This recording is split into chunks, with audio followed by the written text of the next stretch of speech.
নমস্কার, আমি বিশ্ব মজুমদার। শুরু করছি সোজা সাপটা। এমনিতে সোজা সাপটা রাত্রির 8টাতে হয়, আজকে আরো 1 ঘন্টা এগিয়ে আনতে হলো। তার কারণ আজকে আমার আলোচনার যে বিষয়বস্তু 1 ঘন্টায় কুলোবে না, সেই কারণে আমরা 7টায় আজকে শো শুরু করলাম। এই অনুষ্ঠানে যাওয়ার আগে একটু গৌরচন্দ্রিকা করে নেওয়া যাক। আপনারা সকলেই জানেন, গোটা পশ্চিমবঙ্গ জুড়ে, গোটা দেশ জুড়ে, এমনকি দেশের বাইরেও যে ঘটনা নিয়ে নানা মহলে ছিচিৎকার হচ্ছে তা হলো আরজি করে ডাক্তার খুন এবং ধর্ষণের অভিযোগ নিয়ে। তদন্ত চূড়ান্ত পর্যায়ে রয়েছে, তার কারণ পুলিশের হাত থেকে তদন্ত গেছে সিবিআইয়ের হাতে। এইরকম একটা অবস্থার মধ্যে গোটা রাজ্যে একটা অন্যরকম পরিস্থিতি। শুরু করি আরজি কর দিয়ে। 1899 সাল, কলকাতা জুড়ে তখন প্লেগের ভয়ানক প্রকোপ। সারা কলকাতায় প্রত্যেকের ঘরে ঘরে প্লেগ। সেই সময় রাস্তায় নেমেছিলেন রাধা গোবিন্দ কর, সঙ্গে ছিলেন সিস্টার নিবেদিতা। দুজনে মিলে সারা কলকাতা ঘুরে ঘুরে প্লেগের রোগীদের চিকিৎসা এবং সেবা শুশ্রূষা করেছিলেন। এই রাধা গোবিন্দ করের নেতৃত্বেই তৈরি হয়েছিল কলকাতায় স্কুল অফ মেডিসিন, যার মূল উদ্দেশ্য ছিল, মেডিকেল কলেজ ছিল ব্রিটিশদের তৈরি। এই স্কুল অফ মেডিসিনের মূল উদ্দেশ্য ছিল সাধারণ বাঙালিকে চিকিৎসা পরিষেবার আরও কাছে নিয়ে যাওয়া। পরবর্তীকালে এই হাসপাতালের নামই হয় আরজি কর হাসপাতাল, অর্থাৎ রাধা গোবিন্দ কর হসপিটাল, যে হাসপাতালকে ঘিরেই এই মুহূর্তে তুলকালাম কাণ্ড। অপরাধীর শাস্তি নয়, তার অপরাধী হোক লজ্জার কারণ। বহু যুগ আগে ফরাসি দার্শনিক ভলতেয়ারের করা এই মন্তব্য বোধহয় আজও সমাজের সর্বস্তরে পৌঁছতে পারেনি। তাই এখনো এমন অপরাধ হয় যা গোটা মানব সমাজকে লজ্জিত করে। হাসপাতালের ভেতরে পাশবিক নৃশংসতার শিকার হতে হয় তরুণী চিকিৎসককে। বিচার চেয়ে পথে নামতে হয় গোটা সমাজকে। কিন্তু কথায় আছে না, আন্দোলন গড়ে তোলার থেকেও কঠিন কাজ সেই আন্দোলনকে সঠিক পথে চালিয়ে নিয়ে যাওয়া। রাত দখলের রাতে প্রতিবাদের শৃঙ্খলায় শীত কাটে তাণ্ডব নৈরাজ্য। লাঠি রডের নির্বিচার আঘাত নেমে আসে আরজি করের এমার্জেন্সি বিভাগের ওপর। আন্দোলনে চিকিৎসকরা, আতান্তরে রোগীরাও। বিচারের লড়াইয়ে যোগ হয়েছে রাজনীতির দড়ি টানাটানিও। তৃণমূল সরকারকে কোণঠাসা করতে পথে এককাট্টা বিরোধীরা। পাল্টা আসরে মমতা বন্দ্যোপাধ্যায়। বিচার চান সবাই, চিকিৎসা চান রোগীরাও। অপেক্ষা মিটবে কবে? উত্তরের অপেক্ষায় বাংলার মানুষ। দোষীর ফাঁসি চান মুখ্যমন্ত্রী, বিচার চান বিরোধীরাও। চিকিৎসকের খুন, ধর্ষণ এবং আরজি কর তাণ্ডব, হাইকোর্টের নির্দেশে দুটি ঘটনার তদন্তই এখন সিবিআই এর হাতে।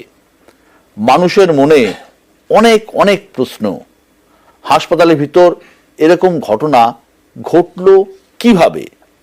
কেন এমন নৃশংস পরিণতি হলো ওই তরুণী চিকিৎসকের? হাসপাতালে ভাঙচুরি বা চালালো কারা? এসবের মধ্যেই মাথা ব্যথা সোশ্যাল মিডিয়ায় ছড়িয়ে পড়া নানা তথ্য, যার মধ্যে সত্য আর অসত্য বাঁচতে হিমশিম অবস্থা। এ নিয়েই আজ আমাদের আলোচনা। এবং আজকের আলোচনায় যারা আছেন, প্রথমে পরিচয় করিয়ে দিই কারা আছেন। আমার সঙ্গে রয়েছেন তৃণমূল কংগ্রেসের পক্ষে অরূপ চক্রবর্তী। অরূপ, আপনাকে স্বাগত। রয়েছেন বিজেপির পক্ষে কেয়া ঘোষ। বিজেপি আপনাকে স্বাগত। সায়নদীপ এখন আসেননি সিপিআইএম এর পক্ষে। আমার সঙ্গে রয়েছেন ডক্টর রৌনক হাজারি, স্টিয়ারিং কমিটির সদস্য, progressive juniors doctor association. Raunak, আপনাকে স্বাগত। আমার সঙ্গে রয়েছেন doctor Sourav Dutta, chairman action committee IMA Paschimbanga শাখা, এবং এই মুহূর্তে আরজিকর থেকে রয়েছেন আন্দোলনকারী চিকিৎসক সৌম্যদীপ রায়। সৌম্যদীপ, আপনাকেও স্বাগত। এবং রয়েছেন বিকাশ চট্টোপাধ্যায়, অবসরপ্রাপ্ত পুলিশ অফিসার, এই বিষয়ে ACP হোমিসাইড হয়ে যিনি রিটায়ার করেছেন। বিকাশবাবু, আপনাকেও স্বাগত। আমি প্রথম যাব আরজিকর হাসপাতালে, যেখানে আমার সঙ্গে রয়েছেন সৌম্যদীপ রায়। সৌম্যদীপ, এই মুহূর্তে আপনাদের অর্থাৎ আরজিকরের নানা ঘটনা ঘটে গেছে, আমরা সবাই দেখেছি, সবাই জানেন, নতুন করে আর বলার কিছু নেই। একটি অত্যন্ত মর্মান্তিক, দুঃখজনক এবং নিন্দনীয় ঘটনার পরে যে ঘটনা ঘটেছে, যেভাবে ভাঙচুর হয়েছে, সেটা অত্যন্ত নিন্দনীয়। এবং হাসপাতালের ভেতর যা হয়েছে, তাণ্ডব হয়েছে, সেই তাণ্ডবের চূড়ান্ত নিন্দা আমরা করি। এই মুহূর্তে আরজিকরের পরিস্থিতি কি? আপনাদের ডিম্যান্ডই বা কি?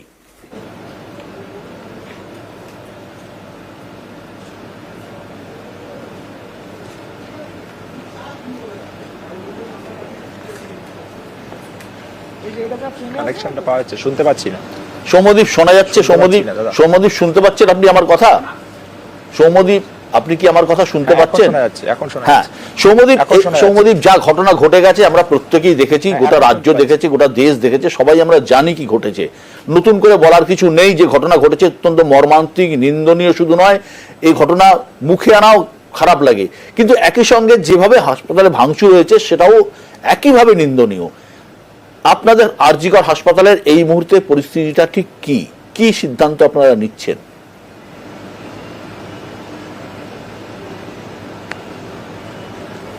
দেখুন, এই মুহূর্তে আমাদের জেনারেল বডি মিটিং চলছে অল বেঙ্গল।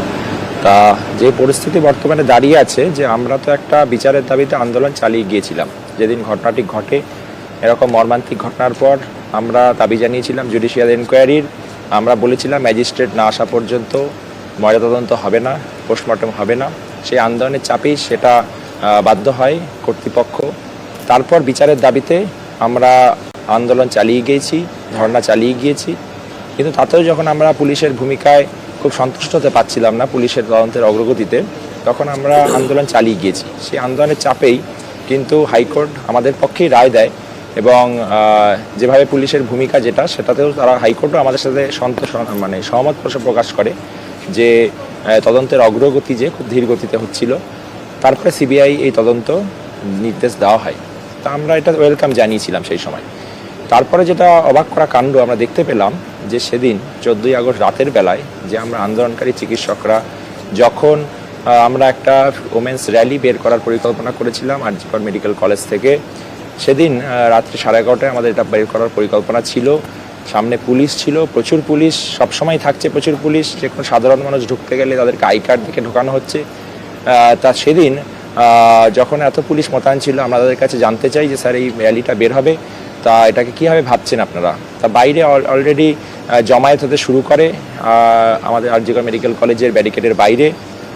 তা স্বভাবতই আমরা দেখতে পাই তারা উত্তেজিত জনতা, একটা সেকশন উই ওয়ান্ট জাস্টিস বলছে, কিন্তু তাদের অঙ্গভঙ্গি কোনোটাই খুব স্বাভাবিক আন্দোলনের পক্ষে বলে আমাদের মনে হচ্ছিল না। আমরা সেই সময় পুলিশ অফিসারদের ফোন করি, কিন্তু একাধিক হায়ার অফিসারকে ফোন করার পরও তারা কিন্তু ফোন ধরেননি। তারপরে সেখানে কর্তব্যরত যারা পুলিশ ছিলেন, তারা বলেছিল আমাদেরকে সেই সময় যে এটা আমাদের কন্ট্রোলে নেই, এই মাস আমরা বললেও এরা এগিয়ে যাবে না। মানে যে মিছিলটা, যেটা শ্যামবাজারের দিকে এগিয়ে যাওয়ার কথা ছিল, যে বাইরের মাস গ্যাদারিং, সেই গ্যাদারিং হঠাৎ করে দেখলাম আরজিকরের দিকে মুখ করে আসছে। তারা ব্যারিকেডে তারা ধাক্কা দিচ্ছে, লাথি দিচ্ছে, এরকম ঘটনা আমরা দেখতে পেলাম। আমাদের মধ্যে আমরা আন্দোলনকারী তাদেরকে বোঝানোর চেষ্টা করছি আপনারা এগিয়ে যান, কিন্তু কেউ কথা শুনছিল না। এবং তারা যেভাবে ফিউরিয়াস হয়ে তারা সেই ব্যারিকেডে লাথি মারতে শুরু করলো, পুলিশ অফিসারদের বলা সত্ত্বেও তারা কোনো ব্যবস্থা নিল না। ব্যারিকেড তারা ভাঙলো এবং আমাদের ওপর তাদের লাঠি নিয়ে আক্রমণ করলো, পাথর ছুড়লো, স্টোন পেল্ট করলো। তারপরে আমাদের মেয়েরা সহ আমরা বাধ্য হয়ে বিভিন্ন জায়গায় আশ্রয় নিতে বাধ্য হলাম। এবং তারপর আমরা সব ঘটনা তো সবাই দেখেছি, সারা পশ্চিমবঙ্গবাসী, যেভাবে একটা কার্যত হাসপাতালটাকে সেই যেন মনে হচ্ছে যেন সেই প্যালেস্তাইনে আমরা আছি, এরকম ভূখণ্ড বানিয়ে দিয়েছে। ইমার্জেন্সিটাকে তারা ভাঙচুর করে, ট্রমা কেয়ারে ভাঙচুর করেছে, তারা উপরে ENT ফ্লোর পর্যন্ত চলে গেছে, যার উপরেই ছিল সেই আমাদের সেমিনার রুম, আমাদের তো আশঙ্কা যে সেটাও হয়তো ভাঙচুর করার পরিকল্পনা ছিল তাদের। তাই এই যে মর্মান্তিক ঘটনা, সেটা কাটিয়ে উঠতে আমাদের খানিকটা সময় লেগেছে, কয়েক ঘন্টা লেগেছে। তারপরে আমরা আবার কাটিয়ে উঠেছি, আবার আমরা ধর্ণা মঞ্চে বসেছি। আমরা ধর্ণা মঞ্চের সেই ভাঙা ধর্ণা মঞ্চকে আবার পরিষ্কার করে আমাদের আন্দোলন চালিয়ে যাচ্ছি। আমাদের পাশে শুধুমাত্র মানুষের আন্দোলনের সমর্থন সেটাই রয়েছে, পুলিশ প্রশাসন অ্যাডমিনিস্ট্রেশন কেউই তো আমাদের সাথে নেই। ফলে এক অসম আমরা লড়াই লড়ছি এবং এই লড়াই আমরা চালিয়ে যাব যতক্ষণ না আমরা ন্যায্য বিচার পাচ্ছি। এখন আর.জি. কর মেডিকেল কলেজের বুকে সৌম্যদীপ, আপনি আমাকে বলুন ন্যায্য বিচারটা কি? এক নাম্বার ওয়ান, এক হচ্ছে যে ঘটনা ঘটেছে অত্যন্ত নিন্দনীয়, এর মধ্যে কোথাও কোনো সন্দেহ নেই, এর কোনো ক্ষমা নেই। পুলিশ একজনকে, দুটো ঘটনার তদন্ত দুটোই সিবিআইয়ের কাছে গেছে। এক সেদিনের ঘটনা, দুই তার পরের দিনের ভাঙচুরের ঘটনা। সিবিআই দুটোই তদন্ত করছে এবং একজন গ্রেপ্তার হয়েছে। আপনাদের ডিম্যান্ড, আপনাদের একটা আন্দোলন আপনারা করছেন, অবশ্যই আমরা মনে করি যে ডাক্তারদের সাথে যেটা হয়েছে এটা অত্যন্ত অন্যায় হয়েছে, কিন্তু এই মুহূর্তে একই সঙ্গে আর.জি. কর হাসপাতাল এমন একটা হাসপাতাল যেখানে হাজার হাজার রোগী প্রতিদিন চিকিৎসার জন্য আসেন, এবং সরকারি হাসপাতালে যারা আসেন তারা বেশিরভাগই কিন্তু গরিব মানুষ, সাধারণ মানুষ, যাদের বাইরে বেসরকারি ক্ষেত্রে চিকিৎসা করার ক্ষমতা নেই। তো আপনাদের এই মুহূর্তে ডিম্যান্ডটা ঠিক কি, চাহিদাটা ঠিক কি, যে আপনারা কি চাইছেন?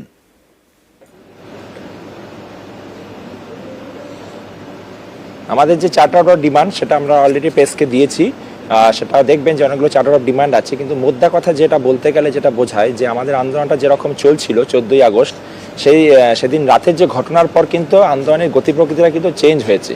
হ্যাঁ, মানে যারা আন্দোলনকারী চিকিৎসক তাদের পুলিশ তো কোনো প্রোটেকশন দিলই না, উপরন্তু এমনভাবে আক্রমণ করলো এবং বিভিন্ন ওয়ার্ডে ঢুকে সিস্টারদের পর্যন্ত থ্রেট দিল যে একটা রেপ হয়েছে আরও রেপ করে দেখিয়ে দেবো, এরকমভাবে তারা থ্রেট দিয়েছে উই ওয়ান্ট জাস্টিস বলতে বলতে। তাহলে এটা যখন অবস্থা, আমরা তো আমাদের ন্যায্য বিচার যেমন ছিল, সিকিউরিটির দাবি ছিল, তাহলে আমরা কোথায় কাজ করব, কোন কার্যক্ষেত্রে কাজ করব, যেই কার্যক্ষেত্রটাকে ধ্বংসস্তূপে পরিণত করেছে তারা। তাহলে আজকে পুলিশের সামনে এত হাজার পুলিশ মোতায়েন ছিল, তার মধ্যে পুলিশ আমাদেরকে কোনো সিকিউরিটি দিতে ব্যর্থ হয়েছে। আপনি মনে করেন যে এই পুলিশ চলে গেলে এই গুন্ডারা আসবে না? তাহলে আমরা কোথায় কাজ করছি? ফলে এই আন্দোলনের ডাইমেনশনটা কিন্তু 14ই আগস্টের রাতের পর কিন্তু চেঞ্জ হয়ে গেছে। ফলে 14ই আগস্টের আগের ডিমান্ড এবং 14ই আগস্টের পরের ডিমান্ড যদি আপনারা দেখেন, মূলগতভাবে চেঞ্জ। এখানে মানুষ ক্ষোভে ফুটছে, সিস্টাররা ক্ষোভে ফুটছে, তাদেরকে যেভাবে হুমকি দেওয়া হয়েছে, তাহলে এটা কোনো স্বাভাবিক ঘটনা নয়। তাহলে একটা তো আপনি যেটা বলছেন যে এটা ঠিক, যে মানুষ পরিষেবা যে কিছুটা হ্যাম্পার্ড হচ্ছে, কিন্তু আমরা তো কাজ করতেই চাই, কিন্তু কোথায় কাজ করব, কোন পরিষেবায় কাজ করব, কোনো সদর্থক ভূমিকা কি আমি দেখতে পাচ্ছি? ঠিক কোনো আশ্বাস কি আমি দেখতে পাচ্ছি? সৌম্যদীপ রায় যেটা বলছেন, সৌম্যদীপ সঙ্গে থাকুন, সৌম্যদীপ প্লিজ সঙ্গে থাকুন, আমরা আসছি আপনার কাছে। সৌম্যদীপ যেটা বলতে চাইছেন সেটা হচ্ছে নিরাপত্তার যে অভাব, সেই নিরাপত্তার অভাব ডাক্তাররা মানে ফিল করছেন, সিস্টাররা মনে করছেন যে কোথাও নিরাপত্তা নেই এবং তারা একটা অসহায় অবস্থার মধ্যে রয়েছেন। প্রধানত যে দাবিতে আন্দোলন শুরু হয়েছিল, একটা মুভমেন্ট, অবশ্যই এই মুভমেন্টের একটা দাবি ছিল যে নির্যাতিতা এবং নির্যাতিতার উপর যে বা যারাই হোক না কেন তদন্ত সঠিকভাবে হোক, গ্রেপ্তার হোক। কিন্তু এই মুহূর্তে কিছুটা হলেও নিরাপত্তার দাবি একটা বড় জিনিস। আমার কাছে সঙ্গে রয়েছেন ডক্টর রৌনক হাজারি। রৌনক, আপনি তো পিজিটি করছেন এবং আপনি স্টিয়ারিং কমিটির সদস্য প্রোগ্রেসিভ জুনিয়র্স ডক্টর অ্যাসোসিয়েশনের। তো এই পুরো ঘটনাটা আপনি কিভাবে দেখছেন? এই যে দেখুন, আমি একটা আমার মোবাইলে আপনার জিনিস দেখাচ্ছি, এটা আজকে জায়গায় জায়গায় ঘুরে বেড়াচ্ছে। আর.জি. কর নেংটি ছেড়ে ধেড়ে ধর। কেন এই কথাটা বলছি? বাটারফ্লাই এফেক্ট বলে একটা জিনিস হয়, সবাই আমরা জানি যে কোথাও একটা বাটারফ্লাই তার ডানা ঝাপটালে হয়তো কয়েকশো কিলোমিটার দূরে সেই এফেক্টে একটা সাইক্লোনও আসতে পারে। এটাকে আমরা বাটারফ্লাই এফেক্ট বলি, তাই তো? যে প্রজাপতির ডানা ঝাপটা নয়, হয়তো কয়েকশো কিলোমিটার দূরে একটা বিরাট বড় ঝড়ও আসতে পারে। তা আজকে এই যে পরিস্থিতি আপনি আর.জি. করে দেখছেন, it is not an isolated incidence. এই যে আমরা বলছি সন্দীপ ঘোষ বিরাট প্রভাবশালী, আমরা জানি যে মেডিকেল কলেজগুলো আছে সেই কলেজগুলোর মধ্যে সবচেয়ে প্রভাবশালী যদি কোনো কলেজের প্রিন্সিপাল হন, তিনি হচ্ছেন SSKM এর ডিরেক্টর, তার পদমর্যাদা বলে। বিকজ যখন বানানো হয়েছিল তখন SSKM-কে হচ্ছে SSKM এর ডিরেক্টরকে DHS এর সমান একটা পদমর্যাদা দেওয়া হয়েছিল, and because is the largest hospital. কিন্তু আর.জি. কর ওটা তো মেডিকেল কলেজ, ন্যাশনাল এগুলো বা NRS, এগুলো হচ্ছে কোনো বড় মাপের আরও কলেজ নয়। তাহলে কি করে ওখানে প্রিন্সিপালের এত পাওয়ার হলো? চারিদিকে নাকি এরকম মিম ঘুরে বেড়াচ্ছে যে ভূমিকম্প হলেও সন্দীপ ঘোষের চেয়ার টলবে না। সত্যি বলছি, আপনি আমার পরিচয়টা দিলেন, আমি হচ্ছে প্রোগ্রেসিভ জুনিয়র ডক্টরস অ্যাসোসিয়েশনের স্টিয়ারিং কমিটির মেম্বার। তার আগে আমি প্রোগ্রেসিভ জুনিয়র ডক্টরস অ্যাসোসিয়েশনের ইমিডিয়েটলি হচ্ছে স্টেটের ওয়ার্কিং প্রেসিডেন্ট ছিলাম পাস্ট। এবং সবচেয়ে দুর্ভাগ্য, 2008-এ মেডিকেল কলেজ, 2010-এ যখন মেডিকেল কলেজে Trinamool Chhatra Parishad, it was the first medical college, MBBS college where TNCP unit was founded, এবং আমি সেই ইউনিটের ফাউন্ডার সেক্রেটারি ছিলাম। আমার কথা বাদ দিন, আমরা 2010 তাও কিছুটা হচ্ছে বিরোধীরা যখন এই বাম আমলের বিরুদ্ধে বলার জায়গা পাচ্ছেন সেই সময় এসেছি। ডক্টর সৌরভ দত্ত এখানে আছেন, উনি আপনি বলুন। হ্যাঁ, না আজকে আমরা যে এখানে আপনার বক্তব্য হচ্ছে যে আপনার বক্তব্য মুদ্রা কথা হচ্ছে, আমি একটু বলে নিয়ে যাচ্ছি। হ্যাঁ, তা আজকে আমাদের ধরুন এখানে এসে এমন স্ট্যান্স নিতে হচ্ছে যেটা হয়তো এই দল এবং সরকারে হয়তো আপনারা আমাদের শিরা কাটলেও দেখবেন সেখান থেকে হচ্ছে নীল সাদা রক্ত বেরোচ্ছে লাল রক্তের জায়গায়, এতটা আমাদের ডেডিকেশন ছিল। কিন্তু আজ আমাদের বলতে হচ্ছে, কারণ আজ আমরা আমাদের ফ্র্যাটার্নিটির সঙ্গে আর বিট্রে করতে পারছি না। আজকে এই চারিদিকে একটা কথা ঘুরে বেড়াচ্ছে, আজকে মিডিয়াতেও আপনাদের রিপোর্টেড হয়েছে উত্তরবঙ্গের একটি চিকিৎসক, উত্তরবঙ্গের কোনো চিকিৎসক যায়নি, উত্তরবঙ্গ লবির চিকিৎসক গেছে, নর্থ বেঙ্গল লবি, যে লবির নাকি অন্যতম ইনফ্লুয়েন্সিয়াল মাথা এই Sandip Ghosh. What is this north Bengal lobby? ঠিক ঠিক, আমরা আসবো। আপনি কিছু প্রশ্ন করার আগে আমি খালি অন্য দলের আসবো কি? অন্য চিন্তা ভাবনার হতে পারে। আমি একজন ডাক্তার, একটা বাচ্চা ছেলে, আমি তাও প্রণাম জানাচ্ছি অন্তত ওর যে বিবেকের জাগরণ ঘটেছে। না ঘটনা, অরূপ চক্রবর্তী অত্যন্ত মর্মান্তিক একটা ঘটনা আরজিকর হসপিটালে ঘটেছে, এবং আপনার দলেরই ছাত্র ফ্রন্টের নেতা তারাও বলছেন যে একটা সন্দীপ ঘোষের কথা বলছেন, যে সন্দীপ ঘোষ ইতিমধ্যেই সন্দীপ ঘোষকে CBI রাস্তা থেকে তুলে নিয়ে গেছে এবং জেরা চলছে। বিষয়টা প্রথমত আমাদের যে কোনো আলোচনা করার আগে আমাদের ক্ষমা চাওয়া উচিত সেই মেয়েটির কাছে যে আজকে আমাদের মধ্যে নেই, যাকে এই নৃশংস বর্বরতার মধ্যে দিয়ে চলে যেতে হয়েছে, যাকে আমরা কেউ কোনোদিন ফেরাতে পারবো না। আমার মনে হয় সমাজের পক্ষ থেকে সেই মেয়েটি এবং তার পরিবারের কাছে আমাদের ক্ষমা প্রার্থনা করা উচিত আগে। দ্বিতীয় কথা, যে আন্দোলন ঘটছে, যে আন্দোলন চলছে, সেই আন্দোলনের সাথে বিরোধের তো কোনো প্রশ্নই নেই এবং সম্পূর্ণ সহমর্মিতা আছে, কারণ এই আন্দোলন সাধারণ নাগরিক সমাজের আন্দোলন। সারা বাংলা জুড়ে যে হাজার হাজার